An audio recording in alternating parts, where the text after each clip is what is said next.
سورہ الدخان پارہ نمبر 25 آیہ کریمہ نمبر 55، 56، 57، 58 اور 59۔ نحمدہ ونصلی ونسلم علی رسولہ الکریم، اما بعد فاعوذ باللہ من الشیطان الرجیم، بسم اللہ الرحمن الرحیم۔ یدعون فیہا بکل فاکہۃ آمنین لا یذوقون فیہا الموت الا الموتۃ الاولی ووقاہم عذاب الجحیم فضلا من ربک ذلک هو الفوز العظیم فإنما یسرناہ بلسانک لعلہم یتذکرون فارتقب انہم مرتقبون۔ صدق اللہ العظیم۔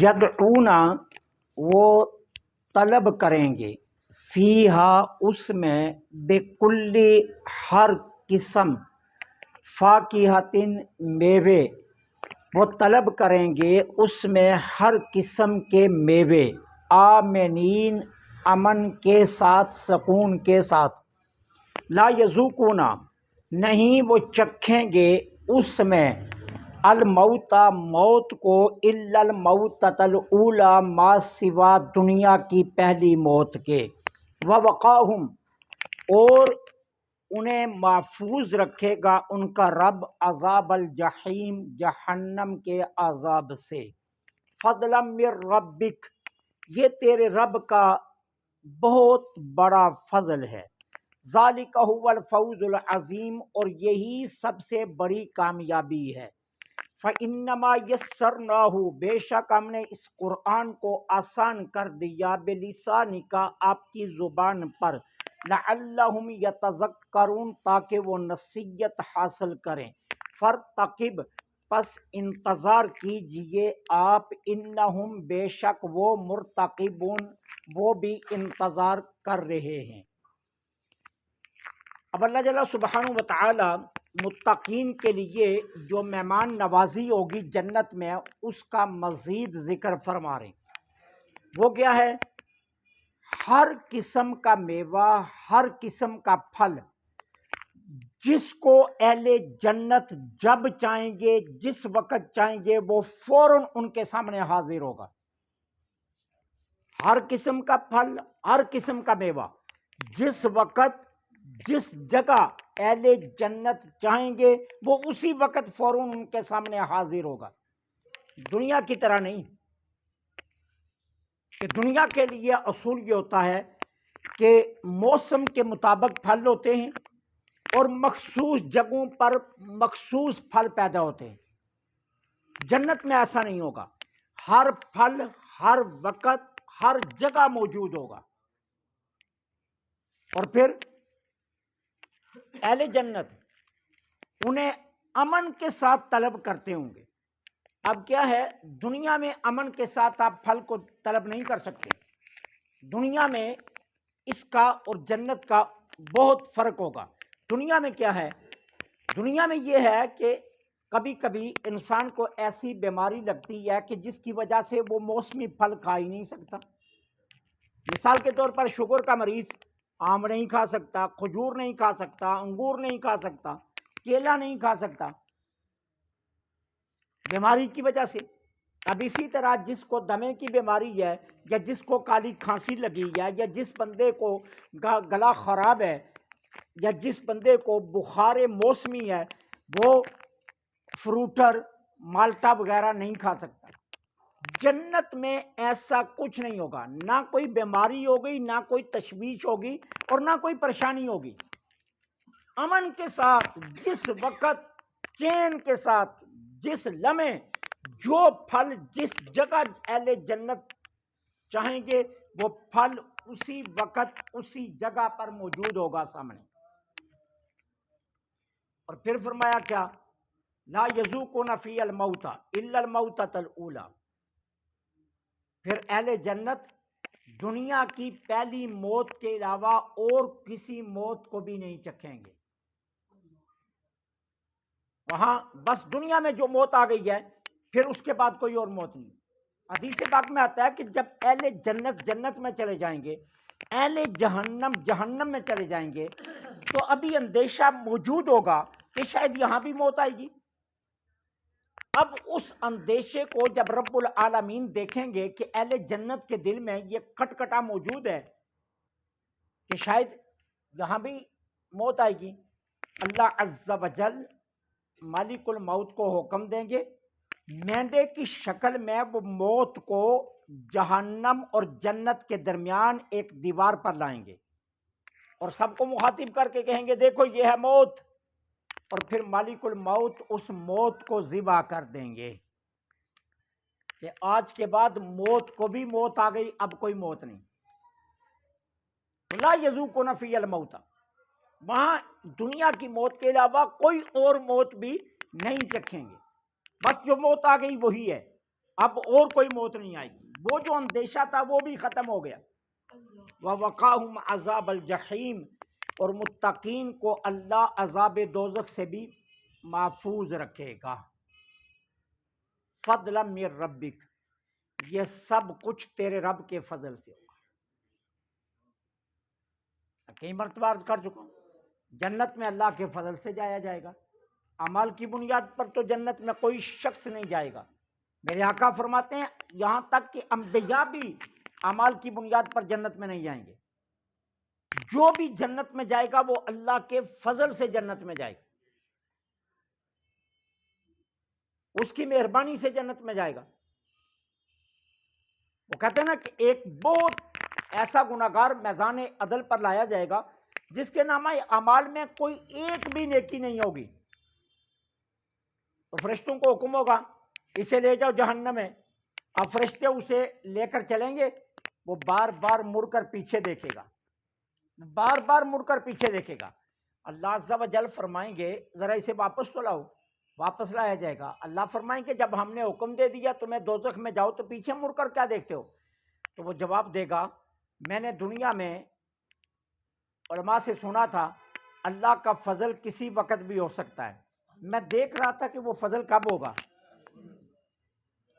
اب اللہ فرشتوں کو حکم دیں گے اسے جنت میں بھیج، فضلا من ربک، یہ رب کے فضل سے ہوگا، لیکن اس کا مطلب یہ نہیں ہے کہ انسان اعمال کو ترک کر دے، فضل تلاش کرنے کے لیے اعمال لازم ہے کہ جی ٹھیک ہے جب فضل پر فیصلہ ہونا ہے تو پھر مجھے عمل کرنے کی ضرورت کیا، نہیں، فضل کو تلاش کرنے کے لیے عمل ضروری ہے، تو اللہ کے فضل سے جائے گا جو بھی جائے گا جنت۔ کہا ذالک هو الفوز العظیم، یہی سب سے بڑی کامیابی ہے، ٹھیک ہے نا، بہت بڑی ڈگری حاصل کر لینا، بہت بڑا بزنس بنا لینا، بہت بڑی کوٹھی بنا لینا، مہنگی ترین گاڑی خرید لینا، کئی پلاٹوں کے مالک بن جانا، بہترین بزنس مین بن جانا، یہ کامیابی نہیں ہے، کامیابی یہ ہے کہ آخرت میں عذاب دوزخ سے انسان اپنے آپ کو بچا لے، یہ اصل کامیابی ہے۔ اب اگر یہاں رانا صاحب، چودھری صاحب، انصاری صاحب، ملک صاحب بہت شان پر چلے گئے لیکن وہاں جا کر ناکامی کا سامنا کرنا پڑا تو پھر وہ سارے عہدے یہیں رہ جائیں گے، لیکن یہاں اگر انسان نے زندگی دکھوں بھری گزاری لیکن آگے جا کر کامیاب ہو گیا تو وہی سب سے بڑا سکھی ہے، وہ دکھی تو نہیں ہے نا، پھر تو وہ سب سے بڑا سکھی ہے۔ اب سیدنا ابو ہریرہ رضی اللہ تعالیٰ کئی دن فاقے میں گزر رہے ہیں، خود سرکار دو عالم کے کاشانہ اقدس پر فاقے چل رہے ہیں، سیدنا حضرت بلال کئی فاقوں سے گزر رہے ہیں، ٹھیک ہے، لیکن میدان معاشر میں ان کے رتبوں کو دیکھ کر بڑے بڑے دنیا کے بادشاہ بھی رش کریں گے کہ کاش ہم بادشاہ نہ ہوتے، ہم یہ ہوتے۔ اصل کامیابی آخرت کی کامیابی،